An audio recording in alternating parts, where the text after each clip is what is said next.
ആയിക്കോട്ടെ. ചന്ദ്ര, പിള്ളേരെ വന്ന് കാപ്പി കുടിക്ക്. എത്ര നേരമായി? ചന്ദ്ര, നീ ആ പിള്ളേരെ വഷളാക്കുന്നത്. കുറച്ച് വഷളാകട്ടെ അപ്പച്ചി. അല്ല, അപ്പച്ചി ഒന്നേരുന്നേ.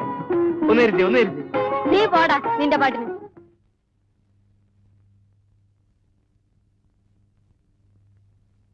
ആ, റെഡിമെയ്ഡ് കാപ്പിയോ? അല്ല, കടിക്കാനൊന്നുമില്ലേ? ബിസ്ക്കറ്റ് തരട്ടെ?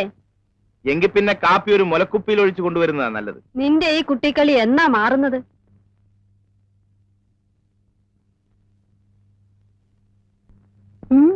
സാറേ, സ്വല്പം അടിക്കുന്നോ? വേണ്ട. എങ്കിൽ വലിയ സാറ് കഴിക്ക്.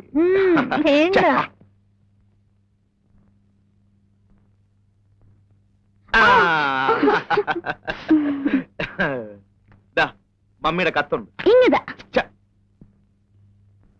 മമ്മി എന്താ കത്തിലെഴുതിയിരിക്കുന്നത്? രമണി നന്നായി പഠിക്കുന്നുണ്ടോ, ഞാൻ പഠിപ്പിക്കുന്നുണ്ടോ എന്നെല്ലാം എഴുതി ചോദിച്ചു. ഞാൻ ഇന്ന് തന്നെ മറുപടി എഴുതും. എന്തെഴുതും? 2 എണ്ണവും പഠിക്കുന്നില്ല, കൊന്ന പോലെ വളരുന്നുണ്ട്.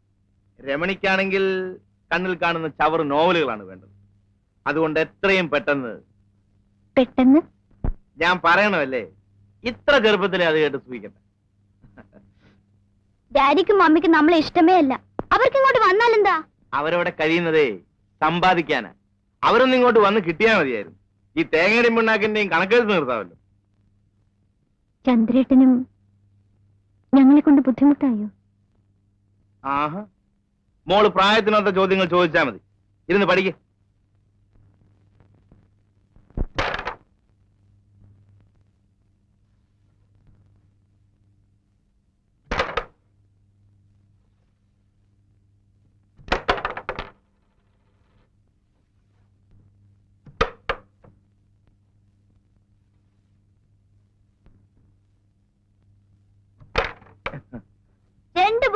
ജയിച്ചത്? ഓ പിന്നെ അടുത്ത ബോർഡ് ഞാൻ കളിക്കും. വേണ്ട, ഞാൻ കളിക്കാം. അത് പറ്റില്ല, ഞാൻ കളിക്കും. നീ എനിക്ക് ഞാൻ കളിക്കട്ടെ. വെറുതെ വഴക്കുണ്ടാക്കാതെ. അടുത്ത ചാമ്പ്യൻ വന്നിരിക്കും. കഴിഞ്ഞ ബോർഡ് ഞാൻ തോറ്റു കൊടുത്തതാ. കുട്ടിയല്ലേ, കളി പഠിക്കട്ടെ എന്ന് വെച്ച്. എന്നാ നോക്കാം. നോക്കുക എന്നും വേണ്ട, തോറ്റത് തന്നെ. ഇതെന്നും പറയുന്നതല്ലേ. ആഹാ, എന്നാ ഇപ്പൊ കാണിച്ചു തരാം.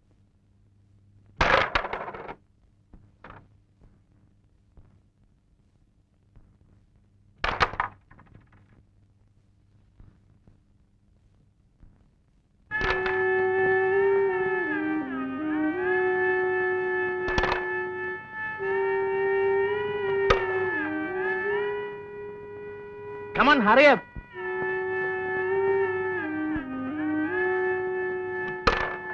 ഇതെന്ന് പഠിച്ചു.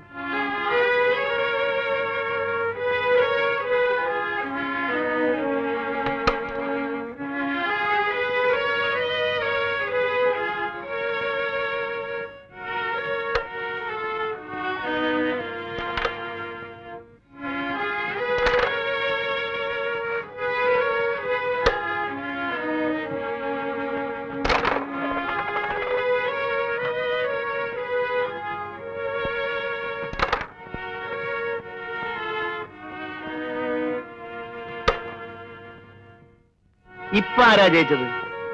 വിളിക്കുക കാന്താരിയെ.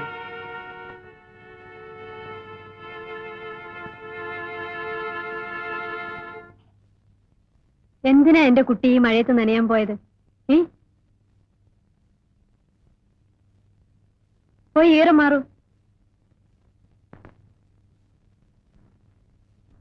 അക്കാലത്തവൾ വരച്ച മറ്റൊരു ചിത്രമായിരുന്നു ഋതുമതിയായ പെൺകുട്ടി. ഒരു പുൽപ്പായിൽ ഒരു പെൺകുട്ടി ഇരിക്കുന്നു. പാതിയടഞ്ഞ കണ്ണുകളിൽ നിഷ്കളങ്കതയ്ക്കായിരുന്നു ഊന്നൽ.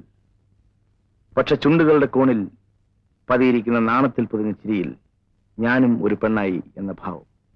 കറുത്ത കരയുള്ള മുണ്ടും കറുത്ത പുള്ളികളുള്ള ഇറക്കം കുറഞ്ഞ ജാക്കറ്റും, മാറിൽ കൂമ്പുന്ന യുവത്വം, കവിളുകളുടെ അന്ത്യത്തുടുപ്പിൽ നേർത്ത വിളർച്ച വ്യക്തമാക്കിയിരിക്കുന്നു. അവൾ ഉറക്കമായെന്ന് തോന്നുന്നു. കഴിഞ്ഞ അരമണിക്കൂറായി ഒന്ന് തിരിയാൻ പോലും കഴിയാതെ ഇവിടെ ഇരിക്കുന്ന എനിക്ക് ഇപ്പൊ രക്ഷപ്പെടാൻ തോന്നുന്നു. ഒച്ചയുണ്ടാക്കാതെ പുറത്തിറങ്ങുകയാണ് വേണ്ടത്.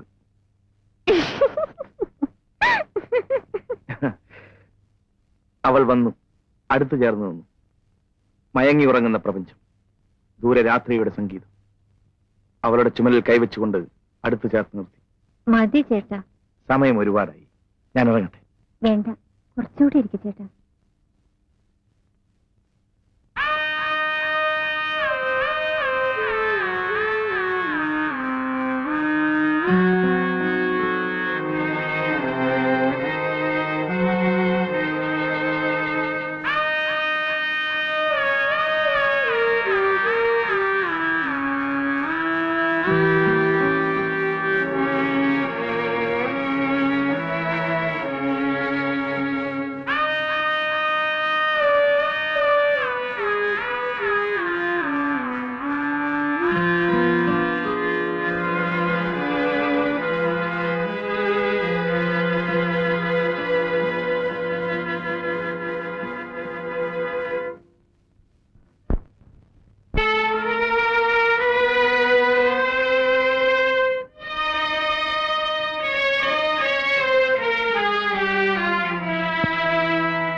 പറഞ്ഞിട്ട് അനുസരിക്കുന്നില്ല, ഒന്നിങ്ങ് വന്നേ.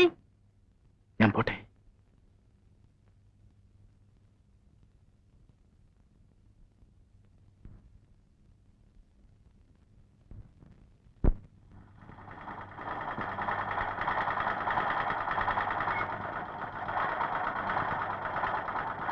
നീ പോയി വല്ലതും പഠിച്ചിരമണി. ചന്ദ്രേട്ടൻ എങ്ങനെയാ വീട്ടിലൊറ്റയ്ക്ക് കഴിയുന്നത്?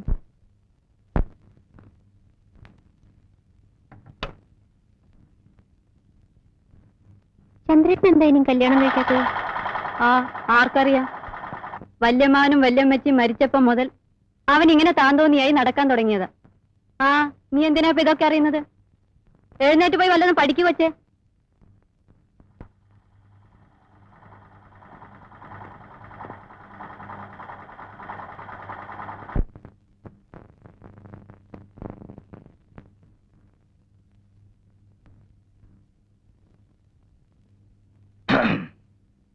ചേട്ടനൊന്ന് ഓഫീസിൽ പോയില്ലേ? എന്നും ഓഫീസിൽ പോയിട്ട് എന്താ ഒരു സുഖം? അല്ല, അപ്പച്ചേ പോരും. വൈകുന്നേരം ആവുന്നാ പറഞ്ഞത്.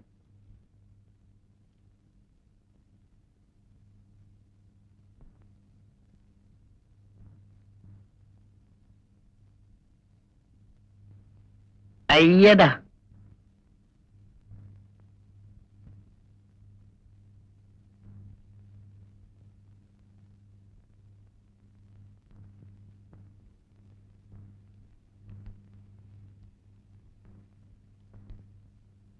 delta d1 delta d1 by d2 plus delta d3 by d4 is equal to del